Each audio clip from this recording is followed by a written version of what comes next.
Hello, my name's Heinrich. I'm from Power and Platforms. Today's webinar is called Why to Stop Neglecting Single-Use Devices. I'm a business consultant. I do this weird little role between sort of the sales and the pre-sales and technical stuff. And today I'm just here to talk to you guys about single-use devices, specifically around things like Windows 10 Kiosk mode. The agenda for today is fairly straightforward. There's going to be a bit of an introduction, an overview, some likely use cases, so where we see these things being applied and so on, as well as then how to quickly get up and running with something like Windows 10 Kiosk. Also look at some of the security elements as well. They'll be focused on things like Intune and your defenders and all that type of stuff, as well as then the simple management of this as well, right? And then towards the tail end of today's webinar, happy to take and support any questions or queries that anyone might have. So as we step through this, you'll see a trend emerging slowly but surely. The following things that you're seeing on your screen right now are all single-use type devices, right? All single type use objects. Now, all of them important. They all serve a function. Never use one of those things, but apparently that's a disposable camera. Who knew? Use those. Got a couple of kits myself as well, and then towards the tail end here as well. Bit of banter, bit of back and forth. One time only. England winning World Cups. Anyway, on to the meat and potatoes of what we're talking about. So Windows 10 Kiosk mode, what is it and what's the point of it? In a nutshell, effectively, it's just a way of getting Windows 10 and later devices as well, so that version of Windows 10, configured to run in a single app type kiosk configuration or a multiple app type kiosk configuration. So if you do have devices that need to function as a single point or a single touch point for a function or a purpose, Windows 10 Kiosk mode is literally the easiest way of doing it. As you guys would have guessed with anything Windows 10 related these days, when it comes to modern management, there are so many ways of skinning a cat.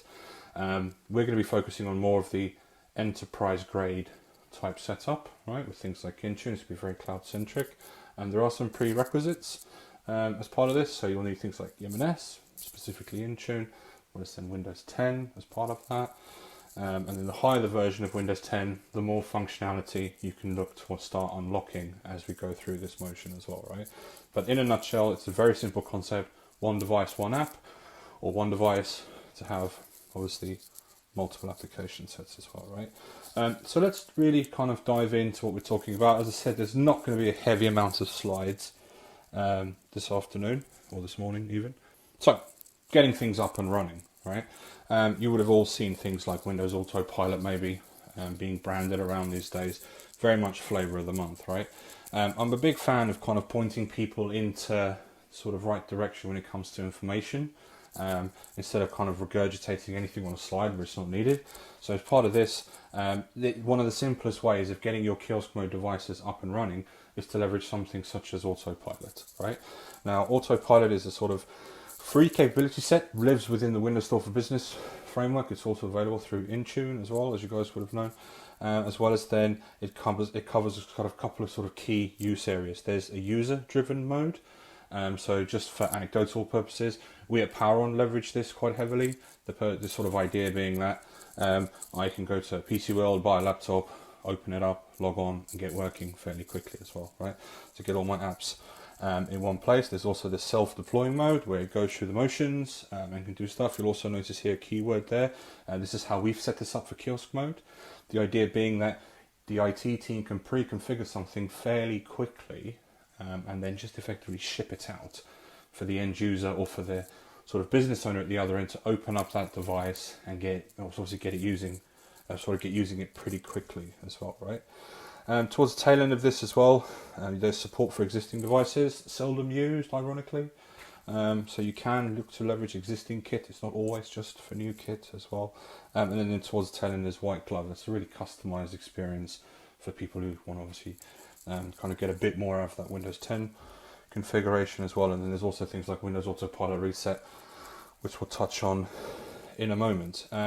If you guys wanted to kind of get more involved and sort of know where some of this information is, literally Google Windows 10 Autopilot. That's the page I was on, and then through this as well, you'll kind of see how simple and straightforward it is to get started, especially if you already have, for example, something like an existing in-tune type tendency as well, right? We'll start at the top here actually. So there's a deployment process type thing. If you guys are interested in that, I'd recommend this as a kind of good place to start reading and understanding some of the concepts and how these things fit together. But really what we're focusing on here today is self-deploying mode.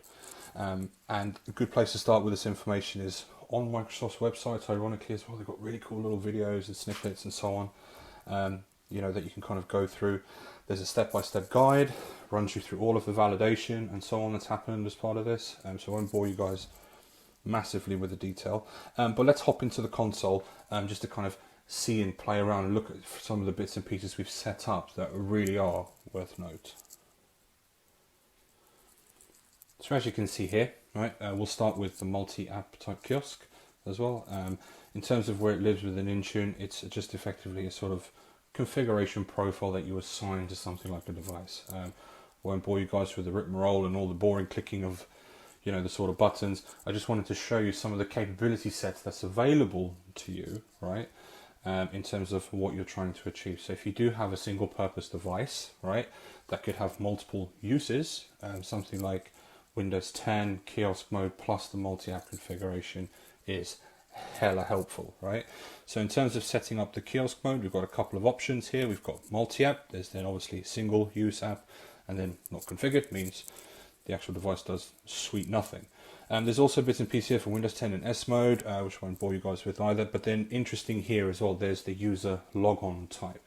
Now, depending on the purpose of this device, so for example, within healthcare, if it's a checking type system, right, for triaging patients maybe, I even see, for example, in my local fish and chip shop, the lady walks around with a Surface, believe it or not, and she can take orders there and then. Now, she may not necessarily need a logon, because all she's trying to do at the time is just, you know, effectively pump in some information, goes to the back end, and, you know, bada bing, bada boom, you got yourself some cotton chips. So she doesn't necessarily need a logon. So you can have the device automatically log on, right? You can go as far as creating local user accounts, right, for more of an offline type workforce as well, or for really sort of standard static where you're looking to wipe again as well. You can also then point this to an AD user group as well, right? So you could, for example, have people out in the field, which you know has a secondary device, so to speak, and you can create accounts for them to basically log on and make sure that only that subset of people has access to it as well. And there's also some witchcraft and sorcery within the actual HoloLens side of things as well, which I won't touch on today. Users, we have auto logon configured for this for obvious reasons. We want to go for the experience of the device is turned on, a laptop's opened, a tablet is turned on, automatically logs on, and then presents us with our two applications in this instance as well. The two apps we have here, one's the weather app, so that's a built-in app. We've also then got the Microsoft Edge browser configured here as well, right? So as you can see here, fairly simple setup. You need a path as well to kind of point to where it is. And you can also then pick things like the tile size as well, right? In terms of Microsoft Edge, fairly straightforward configuration. We've got normal mode configured for this one, so it's going to, you know, pop up full screen, and Microsoft Edge will then display a sort of predetermined set of URLs or applications, or point you to a stall app or whatever the case may be. You know, you can then go from there and continue the configuration of what you need to do as part of that, which I'll show you guys in a moment as well. In terms of some of the other functionality, again, really good to know here. We can set auto launch as well. You can only have one, obviously. Instead of, obviously, you can't have both applications auto launch. For us, it's just Edge at the moment. You can also then pick the actual tile size. Should you wish to, you can also go for an alternative start layout. So there's nothing stopping you from having a sort of customized start layout, because effectively what kiosk mode is the start screen in full screen mode with then your applications configured, you know, accordingly in terms of their layout. So it's fairly straightforward on that part as well. You can also then specify things like maintenance windows as well, super important. We've set ours up here, so to speak. You can, you know, make yours daily, weekly, monthly, yearly, depending on what you're trying to achieve as well. I'll quickly hop over and then show you guys the single app configuration, and we'll also then hop into some of the settings for Edge as well in a moment.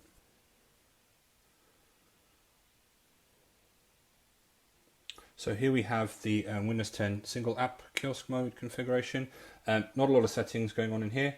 All we've done is we've selected single app, full screen kiosk mode as well, which gives you that really kind of lockdown feel as well.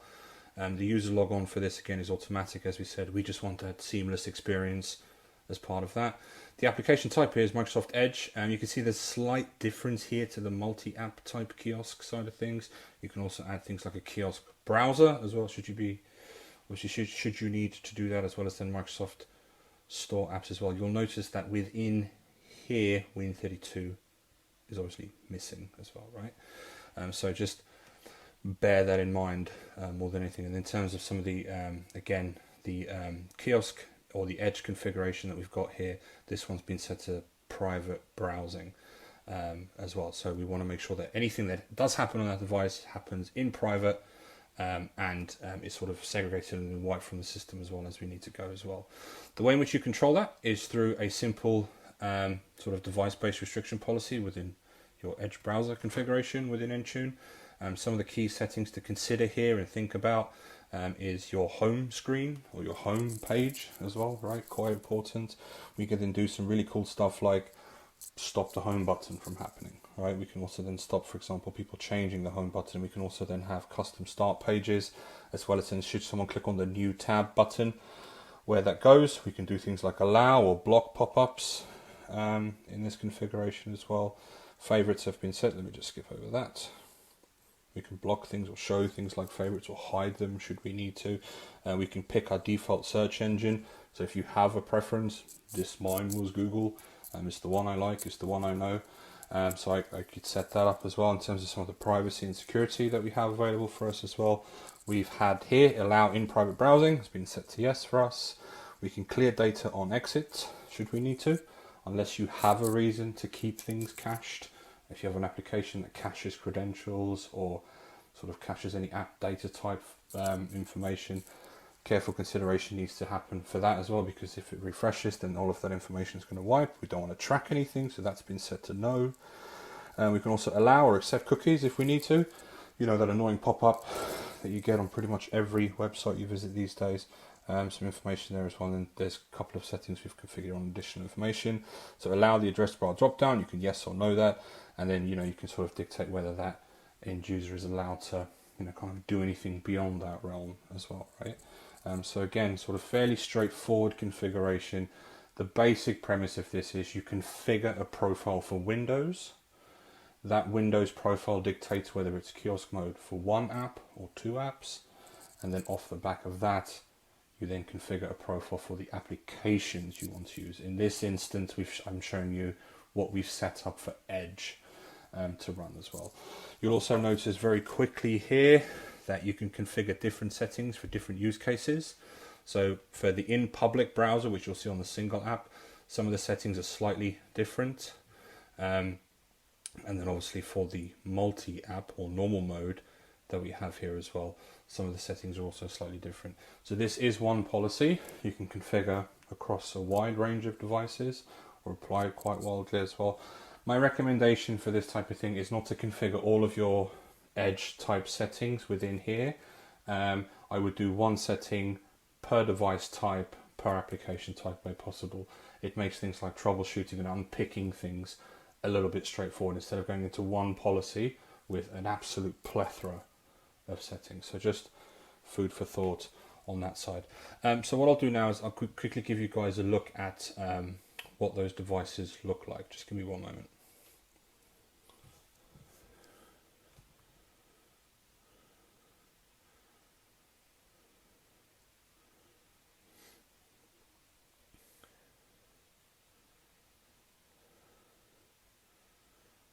So as you can see here, here's one of my devices. This is my multi-app kiosk mode. So when it boots, the first thing it does, it throws up the Edge page with the sort of URL information we pumped into it earlier from the Intune setting as well. And for me, it's just hopping straight into this. So this is, for example, Power and Platform's website.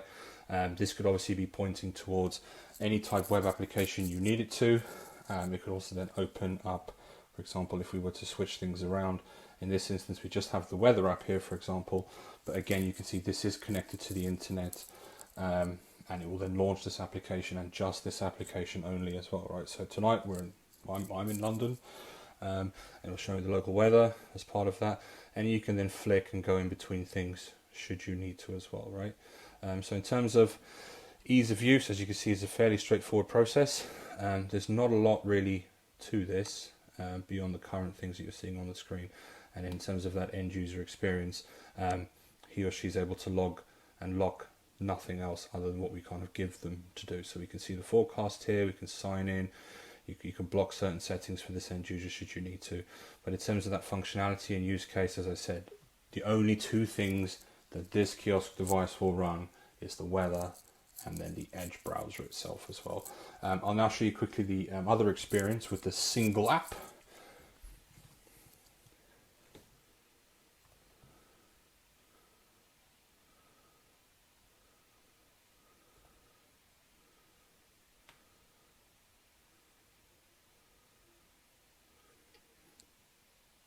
So there you have it. This is the single app configuration. This will only run Edge, nothing more, nothing less. You'll notice that we're already in private browsing here.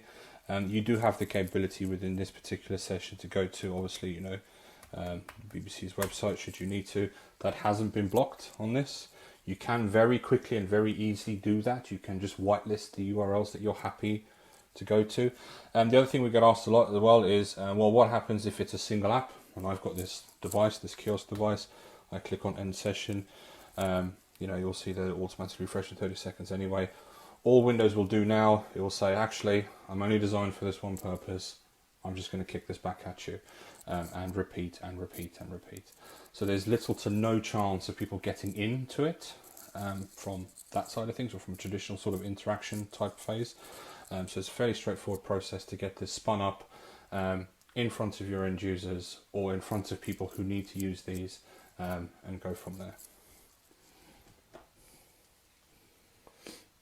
So let's look at some of the security benefits and features, as well as some of the ease of management that you guys have got available within Intune.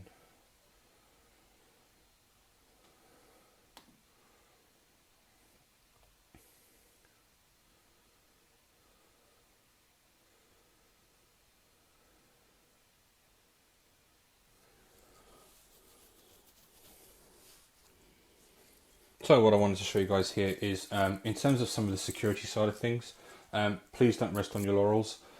Just because, for example, this device is connected to the internet is a big enough risk to do your very best to obviously make sure you do things to secure that device, right? Remember, you're still running a Windows PC to some extent. You can obviously cut that right down, but that shouldn't negate, for example, standard responsibility around things like antivirus being on the device, especially if it's connected to the internet, as well as in some of the other best practice security bits and pieces that, you know, would form the makeup of any kind of traditional IT motion in terms of the standard operating procedures IT would go through in order to secure a device. Within here, all of the security is driven from the cloud. So some of the basics here, I can configure all of my Windows Defender type settings. You can see here I've got real-time monitoring enabled, I've got behavior monitoring enabled. I can scan any potential downloads that happen on that device as well, right? I can then also do things around encryption as well. Encryption is enabled on this device, despite the fact that no local data is being stored on it. We need to make sure that that disk is always encrypted. You can also then go ahead and do additional bits and pieces around things like exploit guard and control to access folders and everything else that you need to do. So applying that level of security to Kiosk devices is as straightforward and as straight simple as the rest of your Windows environment, right? It is no more complicated than that whatsoever. I would recommend, however, that things are obviously kept up to date on that device as well, so please don't stay or be scared of patching those single-use devices. Those patches are cumulative and they are security based for a reason, so definitely make sure you follow Microsoft's recommendation on that. And then depending on the type of device you want to push forward and obviously continue with in terms of the type of device you need to have for Autopilot, for Kiosk mode, my recommendation with that is also make sure that the version of that Windows 10 device is as high as it can possibly be. The reason for that is because it does unlock some of the additional feature sets and capabilities that you will not have available to you in earlier versions of Windows. In terms of some of the simple management, again, fairly straightforward, standard stuff. This is one of those devices. This is the single app Kiosk mode. We can do some basic bits and pieces to it. We can retire the device. We can go ahead and wipe the device.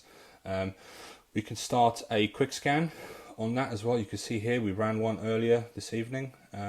There's also then capabilities to obviously go ahead and then run a full scan on that device. I can also go ahead and autopilot reset this device should I need to. What this will do is it will basically bring it back to that state that I wanted it when the user logged on for the first time, or when the device was opened or used for the first time as well, right? It then just gives me that, for example, that deployment motion, that recycling motion, that end users can go ahead, reuse that device as quickly as they need to.